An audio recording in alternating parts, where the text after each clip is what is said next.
성경을 읽을 때마다 항상 얻게 되는 은혜가 있습니다. 그것은 깨달음입니다.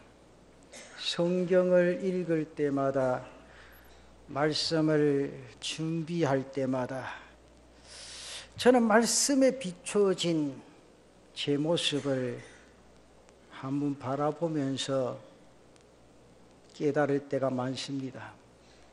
정말 부끄럽고 어떨 때는 죄송하고 가슴 속 깊이 안타까움을 느끼면서 때로는 감사를 하고 때로는 감격을 느끼기도 합니다.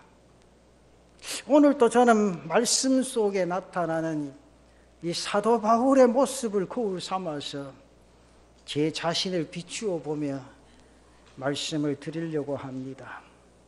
그리고 세상에 있는 모든 목자들의 모습이 또한 어떠할까 생각도 해봅니다. 목회를 꿈꾸고 있는 신학생들이라면 대부분이 목회자로 성공해야 한다는 마음이 많습니다. 아직 어린 데다가 열정이 뜨겁다 보니 큰 목회, 큰 부흥, 큰 역사를 꿈꾸면서 세계로 뻗어나갈 것을 가슴에 품고 성공을 꿈꿔봅니다. 그렇다면 여러분, 목회자의 성공이 무엇이겠습니까? 큰 교회입니까? 많은 교인들이 있는 교회를 맡아서 크게 일하는 것입니까? 오늘 본문에 나타난 이 말씀은 목자로서의 사도 바울의 목회의 기준을 우리에게 보여주고 있습니다. 이 말씀 앞에 자신의 부족함을 느끼고 안타까움을 고백하지 않을 수 없습니다. 아마 이 말씀은 먼저 우리 목사들에게 주시는 말씀이 될 것이고, 나아가서 진실한 목사들이 성도들에게 기대하는 진짜의 것이 무엇인가를 가르쳐주는 말씀이 아닌가 생각을 해봅니다.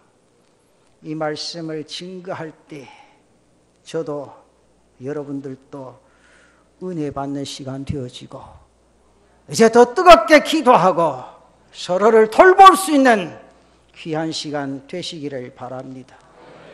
그래서 저는 본문의 말씀을 가지고 바울의 간절한 바람이라 그런 제목을 택해보고 세 가지를 생각해 봅니다. 그 첫째는 영광이 되고 기쁨이 되는 자들을 기대합니다. 사도 바울의 과거를 돌아보면 그 시대를 살던 사람으로서 참으로 화려한 모습을 느끼게 됩니다. 그 말씀은 빌립보서 3장 4절에서 6절까지 나타난 말씀 보면, 그러나 나도 육체를 신뢰할 만하며 만일 누구든지 다른 이가 육체를 신뢰할 것이 있는 줄로 생각하면 나는 더욱 그러하리니, 나는 8일 만에 할례를 받고 이스라엘 족속이요 베냐민 지파요 히브리인 중에 히브리인이요 율법이라는 바리새인이요 열심으로는 교회를 핍박하고 박해하고 율법의 의로는 흠이 없는 자라. 사도 바울이 당시에 어떤 사람이었던 것을 기록하는 말씀이죠. 말씀해 보니 8일 만에 할례를 받았습니다. 다른 피가 섞이지 않는 정통 이스라엘 사람입니다. 바리새인이라 했으니 율법적인 전통에도 매우 능한 사람이었다는 사실을 발견하게 되어집니다. 아울러 자기 종교에 대한 자부심도 대단했던 사람입니다. 그리고 당대에 존경받던 석학이었던 가말리엘이라는 사람이 학문을 전수받은 수제자로서 소위 지금 말로 말하면 엘리트 중에 엘리트였습니다. 이 정도라면 결코 남에게 뒤지거나 뒤떨어지지 않는 그런 모습입니다. 그러기에 자신을 이야기할 때 언제든지 다른 사람보다 뒤떨어진 조건을 갖지 않았음을 고백을 합니다. 그런데 2장 19절에서 20절의 말씀을 보면 이런 말씀을 합니다. 우리의 소망이나 기쁨이나 자랑의 면류관이 무엇이냐? 그가 강림하실 때 우리 주 예수 앞에 너희가 아니냐? 너희는 우리의 영광이요 기쁨이니라. 자식을 둔 부모의 입장에서 보면 한결같습니다. 자기 자식이 공부를 잘해서 좋은 대학을 거쳐서 졸업하면 좋은 직장을 가져서 출세하고 영화를 누리면서 잘 살기를 소망하는 마음, 모든 부모들의 마음입니다. 그렇다면 자녀들도 마찬가지입니다. 열심히 공부하고 노력하고 출세해서 이 시대를 멋지게 살아보겠다, 그런 포부가 있습니다. 자기 자신을 위해서, 자기 가족을 위해서 자신이 출세하는 길이 자신에게 영광입니다. 자신이 잘 되는 길이 자신에게 기쁨이라고 생각을 합니다. 그런데 오늘 사도 바울은 그렇게 말하지를 않습니다. 또한 실상 그의 삶이 그랬다는 거죠. 우리의 소망이나 기쁨이나 면류관은 바로 자신이 길렀던 성도라, 그렇게 말합니다. 본문의 데살로니가 교인들이 바로 사도 바울의 영광이 되어지고 기쁨이 된 겁니다. 자신이 아니라 바로 남이라는 거죠. 자신이 복음을 전해서 길러낸, 만들어낸, 그리고 길렀던 성도들이 자신의 영광이요 자신의 기쁨이라. 사랑하는 성도 여러분, 진실하게 하나님의 부름을 받아서 시험을 받고 하나님의 종들의 모습을 한번 생각해 보십시오. 하나님이 부르셨습니다.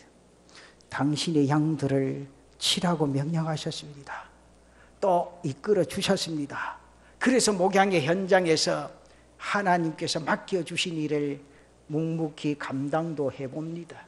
한간에는 목회라는 것을 이용해서 자신의 탐욕을 채우는 엉터리들도 있습니다마는 대부분의 목자들이 그렇지는 않습니다.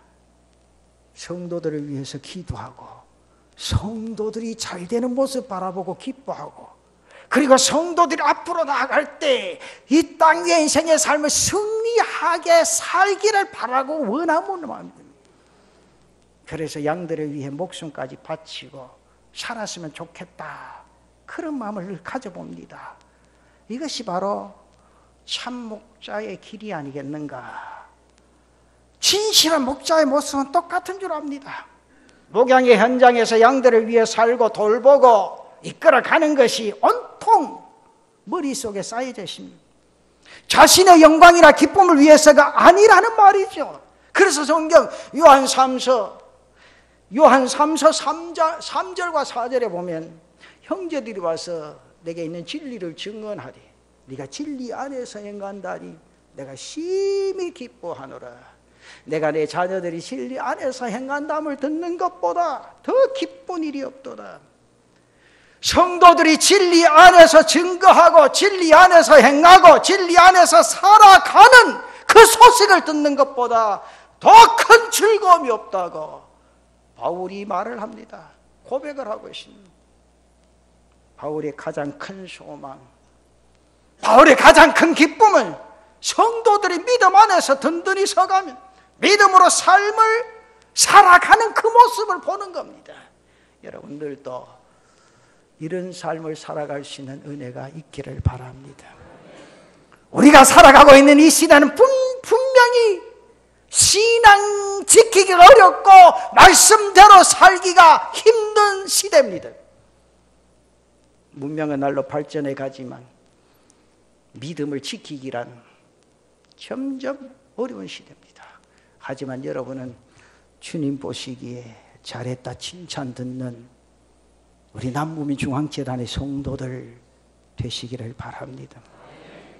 그래서 부족한 종의 자랑거리가 되고 큰 기쁨이 되고 어느 곳에 가든지 여러분들 간증거리가 될 수 있는 재단의 성도들 되시기를 축원합니다. 좀 두 번째로 보면 시험과 환난을 이기는 믿음을 가진 자들을 기대한다. 그렇게 말씀을 합니다. 사도 바울은 데살로니가 지역을 떠난 후에도 데살로니가 교인들을 많이 염려를 했습니다. 오늘 3장 1절에서 10절까지의 나타난 말씀을 살펴보면 거기에 대한 이유가 잘 기록되어 있습니다. 4절에 보니까 이미 데살로니가 지역에서 목회할 때 장차 다가올 환난을 미리 말했죠. 우리가 너희와 함께 있을 때에 장차 받을 환난을 너희에게 미리 말하였는데 과연 그렇게 된 것을 너희가 아느니라. 너희가 아느니라. 그렇게 말합니다.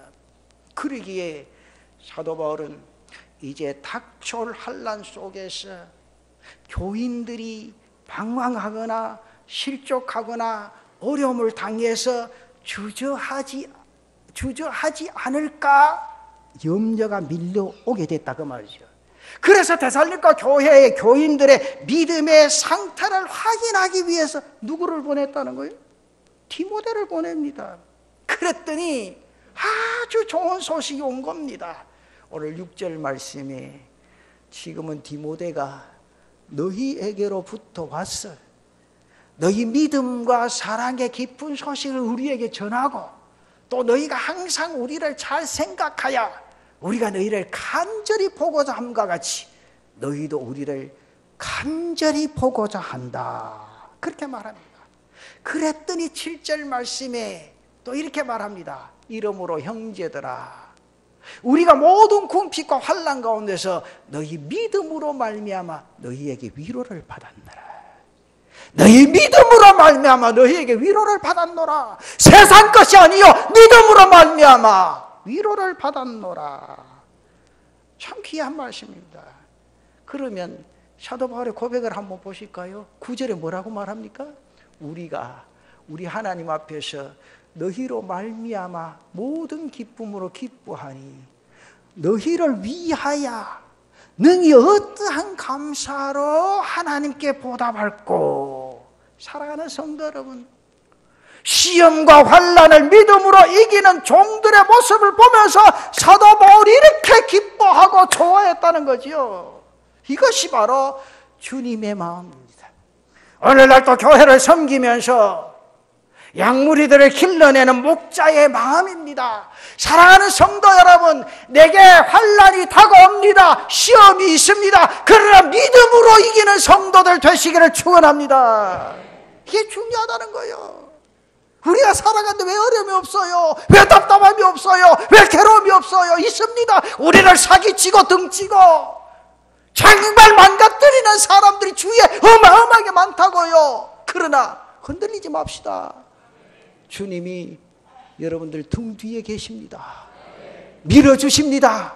손을 붙잡아 일으켜 주실 줄로 믿습니다. 다른 거 다 잊어버려도 우리의 믿음은 잊어버릴 수 없어요.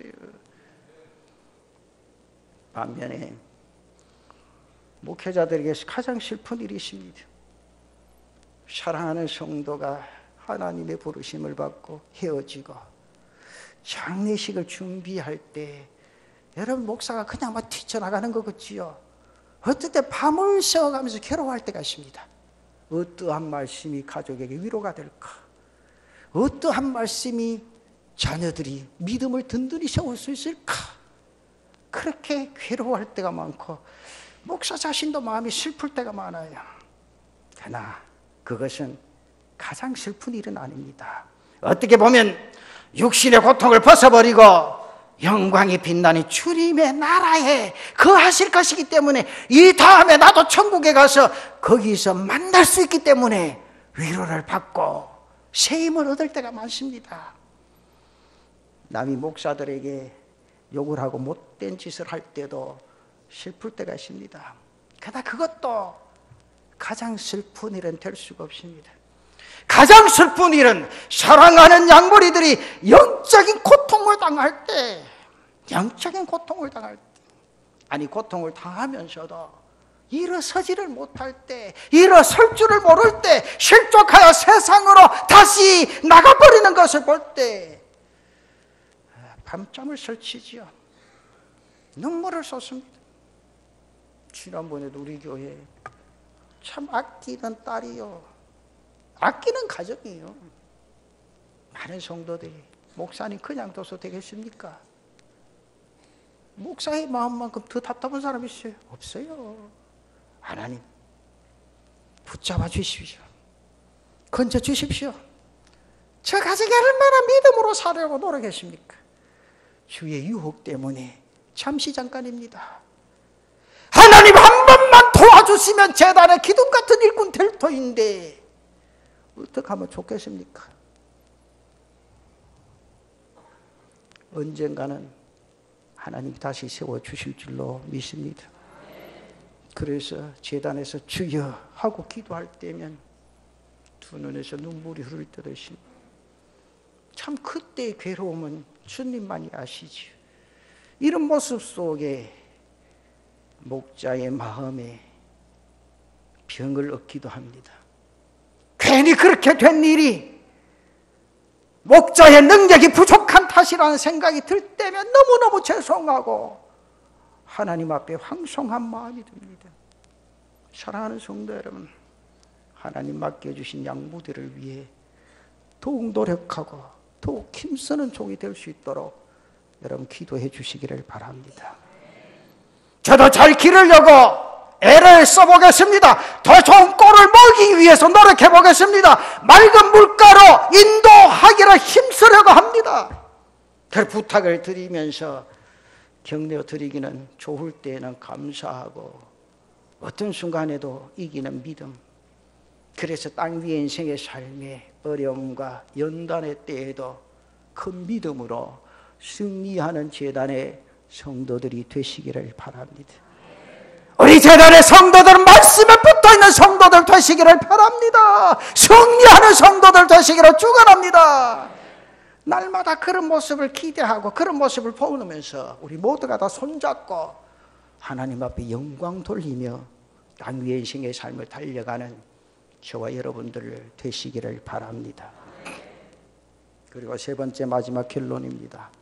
흠없는 자들로 하나님 앞에 인정받는 우리 남부민 중앙교회 성도들 되시기를 바랍니다.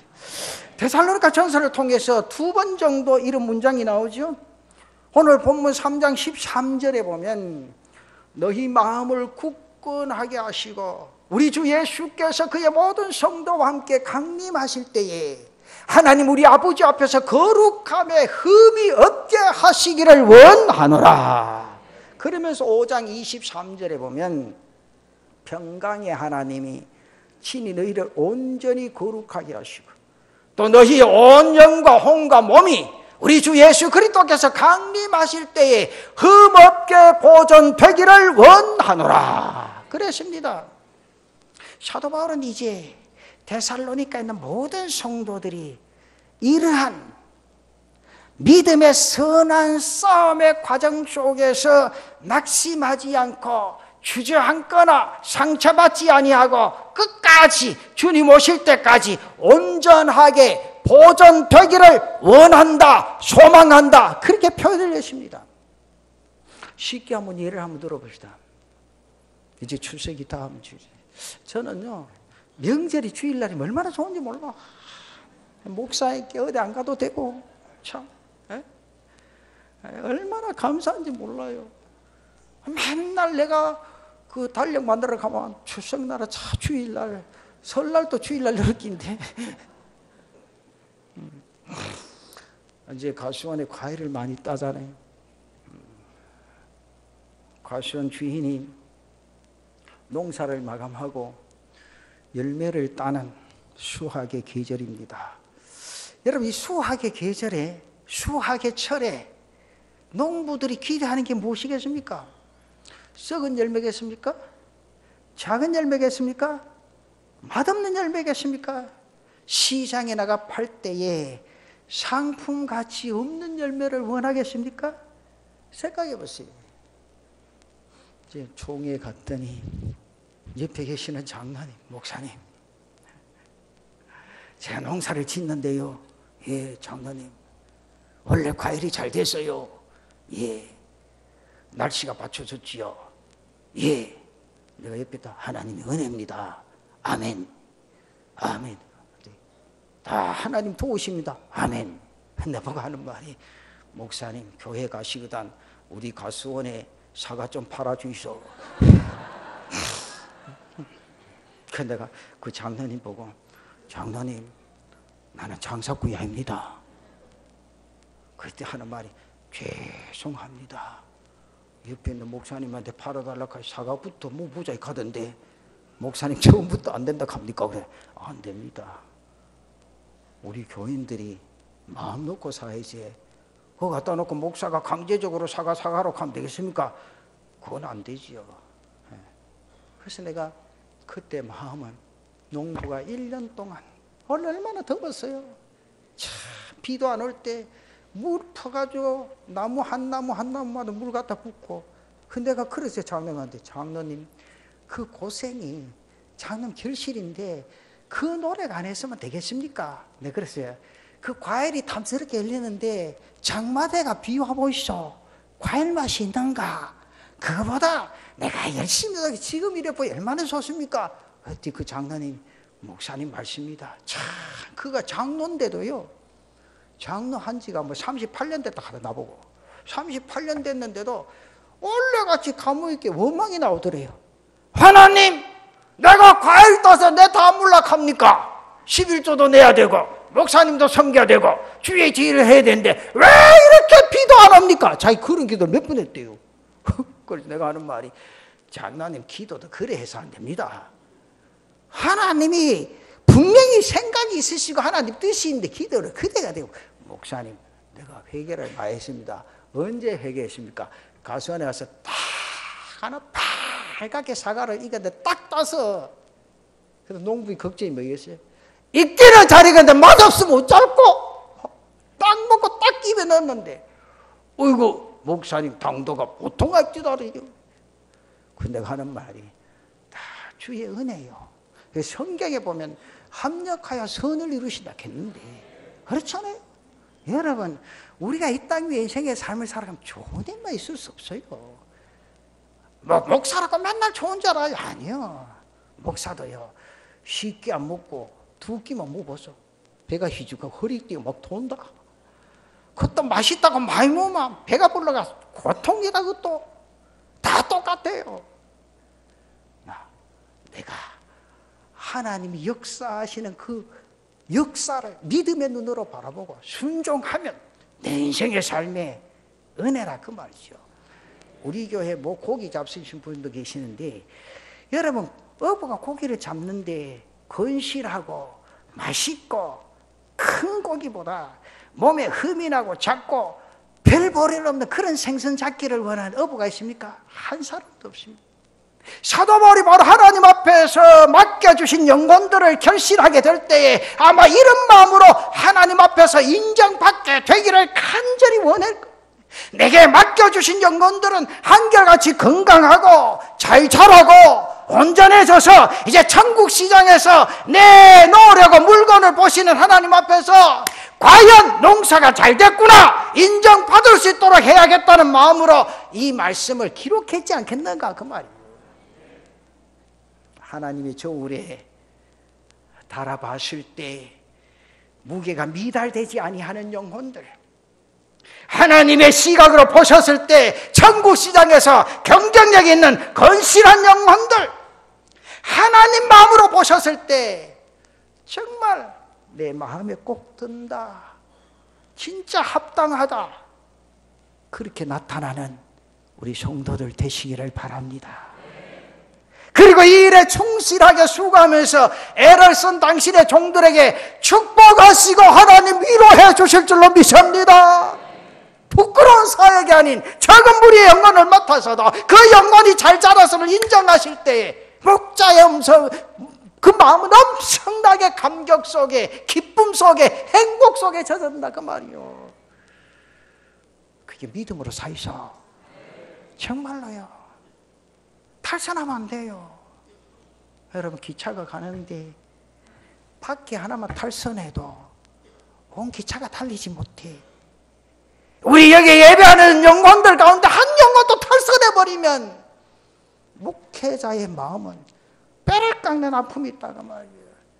우리 교회 성도들이 하나님의 거룩하심 앞에 참으로 흠없이 성장해 가되 천국까지 성장해 가는 복된 성도들 되시기를 축원합니다.